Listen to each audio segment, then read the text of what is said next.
I'm Sandy Hall from Greenfield, an artist, a retired art educator, and I've been doing art for many, many years, but not in a time like this. This particular piece is entitled Hair's Red Salon Closed. And it was about this time, late March, where I saw the sign on the door and I took a picture of this image when the lights were low in the afternoon. And at this point, we thought we'd be open by May, but nope, here it is, July and August, and now they're just now opening. Dennis Boothby, and I'm a landscape artist. I used to do old barns, covered bridges, old buildings, but for this event I decided to just do a story, a little bit about myself. I work at a retail establishment, and I'm having to wear a mask every day, and this is just a take on my everyday life. The smile, I did that myself on my mask. And it's caught a lot of attention. Hi, my name is Delara Moqaddam. I'm very excited to be part of this show. I was really thrilled to hear about the art festival, and the artwork that I submitted for the show is related to the pandemic and the problems that we're facing with the world right now. And it represents the world, which is all the people in the world wearing a mask.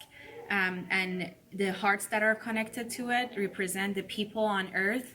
And it basically means it's kind of an abstract yet realistic take on what people need to do to protect themselves and others from catching the disease, and considering the health and safety of others. And I actually submitted this artwork for getting approved for being on stamp design. And sometimes the post office, they let artists to submit their artwork to get printed on as their stamp design. So I was really happy and excited to do that. Thank you so much. Hi, my name is Bob Hunt, and happy to be part of the art competition here that the Cumberland Arts is holding this year. I'm actually a lifelong East Side resident of Indianapolis and this area, and I've been painting actually I painted my first oil painting when I was probably in 3rd or 4th grade. I don't remember. My mother was an oil painter, and so my very, very earliest memories are of watching her paint in an art group and so forth. So I've been fascinated with it lifelong, and I've started more seriously since I retired from my day job back in 2014. I've kind of gone back and I do a lot more painting now. So I'm actually doing a series on the pandemic, so this fits in well to a lot of the things that I've been working on. The two that I'm entering here for this competition, this piece here is one of the newly initiated revived car hops at the local Steer Inn restaurant at 10th and Emerson in Irvington. And as a response to the pandemic and a lot of the restaurants struggling mightily, the Steer Inn discovered, my goodness, we have an incredible resource here. We were built for car hops, and so they revived the car hop business. They put up big signs, and the girls went from being waitresses and donned masks, and I went out and asked if I could paint some of them, and they readily agreed. And so I've got some great images here of one of the car hops here waiting on one of the cars in the mask. So persevering in spite of everything that's happening in the current environment is kind of the theme. The other painting I've got here, this gentleman pictured here is Tommy Dant, and he owns James Dant Clothier in what would be called downtown Irvington. I guess you could call it a little strip right there in the center of Irvington. And I was just walking down the street there on Washington Street, and Tommy stepped out the door, and I almost ran right into him, and I looked at him, and then I looked at the sign that he has posted in his window and that I'd seen before, and I always thought was pretty neat. It says, "Hoosiers will see it through." And the juxtaposition of him standing in the doorway and the look that he had about him, he's got a fairly unique look. And I said, may I paint you? And so on the spot, he agreed, believe it or not, to a portrait, and I went ahead and photographed him, and then I painted this portrait based on that, because I think this portrait kind of encapsulates more than anything else I've done during the pandemic about the perseverance of Hoosiers. We'll find a way, we'll see it through.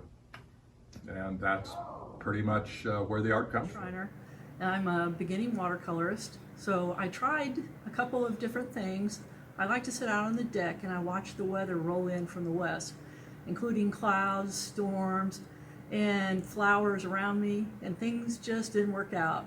So I kept being outside and seeing all the things in nature, rabbits, toads, everything that's in our backyard, and I decided to do this little turtle. It's a painted turtle.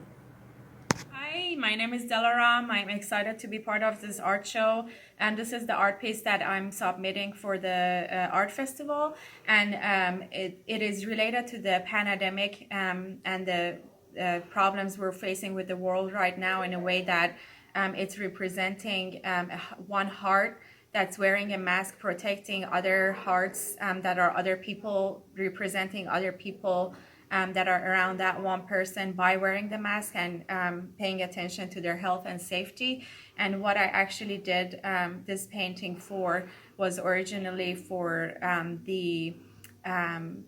submitting it for the post office stamp, getting it approved for that. Sometimes the post office, they let artists submit their artwork for getting printed on the as the stamp designs, and I thought it would be great, since we're facing this pandemic, and sometimes they specifically print seasonal or things that are happening in the current world on their stamps. I thought it would be interesting to submit it for that, and thank you so much. Hi, I'm Teresa Barber, and I'm an artist that lives near Irvington. So I haven't really spent much time in Cumberland, except maybe going to Meyer. And so for this project, I drove around. I had a lot of fun driving around Cumberland, and I went to all the parks and saw some beautiful buildings, and it was a really hard choice what to paint. But what struck me the most were the playgrounds fenced around and closed off, and no one there. There were a few people walking through the parks, but it was just kind of sad to think about the playgrounds being closed. So that's why I chose that subject, to show how we've been impacted.